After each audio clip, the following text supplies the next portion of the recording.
প্রথমে এরকম লম্বা দাঁড়ি টানবি, একটা লম্বা দাঁড়ি টানতে হবে, তারপর তার পাশে আর একটা লম্বা দাঁড়ি টানবি।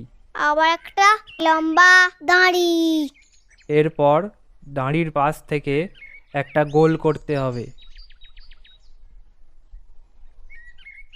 এরপর গোল করতে হবে। তারপর গোলের পাশ থেকে আবার গোল করতে হবে। ধুর বাবু, একবার দাড়ি টানো, একবার গোল করো। এরপর গোলের ভেতরে আবার দাঁড়ি টানতে হবে। আবার দাড়ি। আচ্ছা মামা, তুমি সত্যি করে বলো তো, তুমি কি সত্যি আঁকতে পারো? কেন? এই তো দেখছি দাড়ি আর গোল ছাড়া কিছুই আঁকতে পারো না। আরে তুই দেখ না শেষ অবধি কী হয়। এরকম দাঁড়ি কাট আমার মতো করে।